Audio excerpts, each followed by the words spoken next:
Hello दोस्तों, welcome to my YouTube channel अध्यात्म और विज्ञान। आज के वीडियो में हम बात करेंगे नफ़रत की। कई बार आप ऐसे स्टेज पे होते हैं जब आप अपने पार्टनर से नफ़रत करने लगते हैं।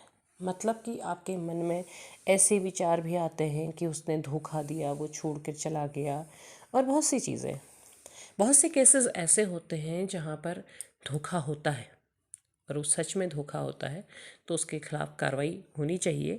मैं उसका समर्थन नहीं करूँगी, लेकिन बहुत सी केसेस ऐसे होते हैं कि जहाँ समझ में ही नहीं आता कि आखिर ये हुआ क्या।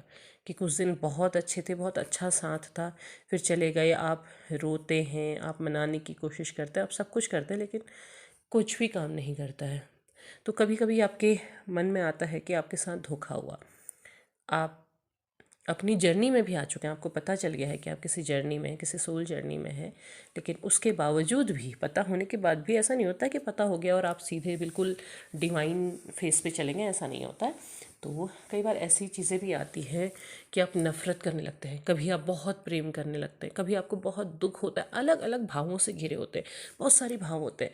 तो ऐसे में एक भाव ये भी होता है कि आप नफ़रत करने लगते हैं और आप सोचते हैं कि ठीक है, नफ़रत करेंगे तो दिमाग से निकल जाएंगी चीज़ें, लेकिन निकल नहीं पाती हैं। ऐसा क्यों होता है? आप नफ़रत करें फिर भी नहीं निकल पाती है। तो देखिए, जब आप लोग सोल जर्नी में होते हैं तो आपसे ये कहा जाता है कि आप खुद पर काम करें। आपने खुद को पूरी तरह से चेंज करना होता है, इंटरनली चेंज। अपने अंदर से अपने आप को बदलना होता है। तो वहाँ पर को आपने क्या करना है? देखो, आप बहुत ज़्यादा, कभी बहुत प्रेम आपके अंदर आ जाता है, आप बहुत प्रेम करने लगते हैं। आप कहते हैं ठीक है, कोई बात नहीं, चला गया तो चला गया, उसने नहीं किया तो, लेकिन आपने तो किया। तो इस स्टेज में भी, क्योंकि ये जब स्टेज आती है तो उसके बाद क्या होता है कि जस्ट अगले स्टेज में आप दुख में चले जाते हैं, आप रोने लगते हैं। बहुत प्रेम आता है, ठीक है, आपके अंदर बहुत प्रेम है, आपने किया। आप उस समय क्या प्रयास करें? उस समय भी आप प्रयास करें कि आप समर्पण करें कि हे राधा कृष्ण, आपने ये प्रेम मेरे अंदर भरा, इसके लिए धन्यवाद। मैं ये प्रेम आपको समर्पित करती हूँ। आप समर्पण करें। फिर आपके अंदर बहुत दुख आता है, आप बहुत रोते हैं, बहुत तकलीफ़ में चले जाते हैं। जब आप रो रहे हैं, बहुत तकलीफ़ में हैं, तो आप कहें कि धन्यवाद ईश्वर, आपने जो मेरे अंदर जो गुबार भरा था उसको बाहर निकाल दिया, जो मेरे अंदर की जो कमियां थी उसको बाहर निकाल दिया है। धन्यवाद, मैं इसे आपको समर्पित करती हूँ, इस भाव को भी आपको समर्पित करती हूँ। ये प्रयास करना, ऐसा नहीं कि एक दिन कर दिया और एक दिन में हो गया, ऐसा नहीं। प्रयास करना, कोशिश करनी है। फिर उसके बाद आपके अंदर नफ़रत भर आती है, आप बहुत नाराज़ हो जाते हैं कि हाँ, इसने धोखा दिया, मेरे साथ ऐसा व्यवहार किया, मैंने इसका क्या बिगाड़ा था, ऐसी बहुत सारी चीज़ें। तो जब आपके अंदर नफ़रत आ रही है, वहाँ पर भी आप समर्पण करिए। आपको जब पता है कि आप सोल जर्नी में, मैं सोल जर्नी की बात कर रही हूँ, तो आपके अंदर नफ़रत आ रही है, आपको बहुत नाराज़ हो रहे हैं, तो आप उसे भी समर्पित कर दीजिए कि मेरे अंदर ये भाव है ईश्वर, क्षमा कीजिए, मुझे नहीं पता कि क्या सही था क्या गलत था।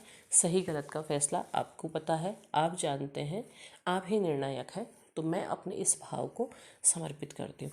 आपके अंदर जितने भाव, देखो, क्योंकि बहुत ज़्यादा भावनाओं का उतार चढ़ाव होता है, बहुत ज़्यादा इमोशनल हो जाते हैं आप लोग, आपके मूड्स बार बार चेंज होते हैं, क्योंकि थोड़ा सा चंद्रमा की गति भी बदल जाती है जब सोल जर्नी में आते हैं। तो सारे ग्रह आपके आस पास आ जाते हैं और अपना अपना प्रभाव दिखाने लगते हैं।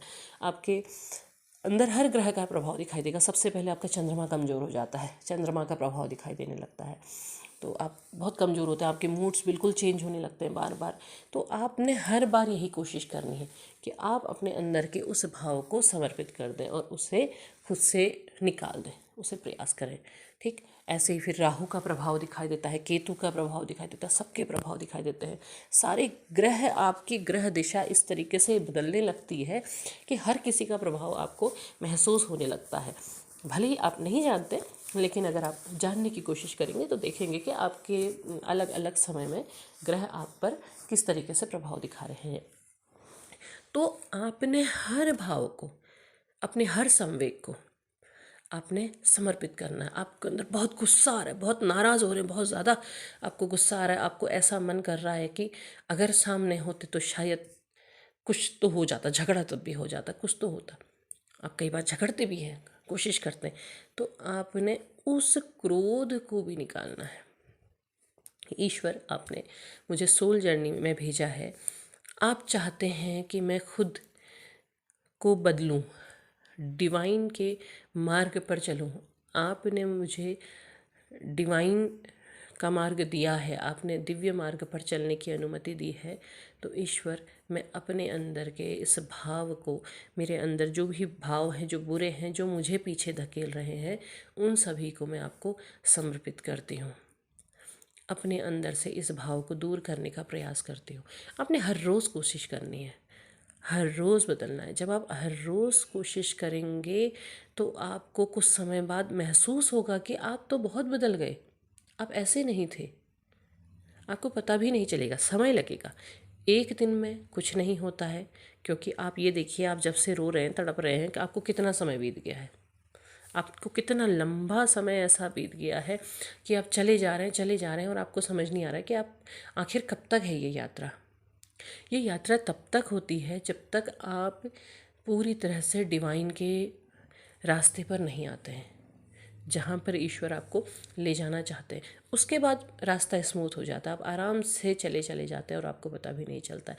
तो आपने कोशिश करनी, आपने हर रोज़ कोशिश करनी, हर रोज़ आपके बदलने वाले भावों को आपने कोशिश करनी है। अगर आप मान लिया, आज आपने सुना और आज आपने महसूस किया, आज आप इस वीडियो तक आए, आपने महसूस किया कि हाँ आपको ऐसा करना है, 2-4 दिन बाद आप भूल गए, तो आप वापस लौट करके आइए, वापस देखिए कि क्या मैंने करना है, क्या मुझसे भूल हो रही है। जब आप ऐसे कोशिश करते हैं ना, बार बार गाइडेंस को देखिए, कई बार क्या होता है, पढ़ाई के लिए भी तो सिलेबस आपने बार बार देखना पड़ता है ना। एक दिन में पढ़ के सब कुछ याद नहीं होता है, किसी को भी नहीं होता, उसमें कोई दोष नहीं है। सबको दोबारा तिबारा फिर से पढ़ना पड़ता है, बार बार पढ़ना पड़ता है, जब तक कि आप एक्सपर्ट नहीं हो रहे। तो आप बार बार कोशिश कीजिए, बार बार पढ़िए, बार बार गाइडेंस को फॉलो कीजिए, तब आप सही तरीके से आगे बढ़ेंगे और तब आपको डिवाइन का जो मार्ग है वो मिलेगा। उलझने के लिए बहुत सारे रास्ते होते हैं और उससे बाहर निकलने का रास्ता एक होता है। वो रास्ता आपको पहचानना होगा, आपको निर्णय करना होगा कि आपको किस रास्ते पर चलना है।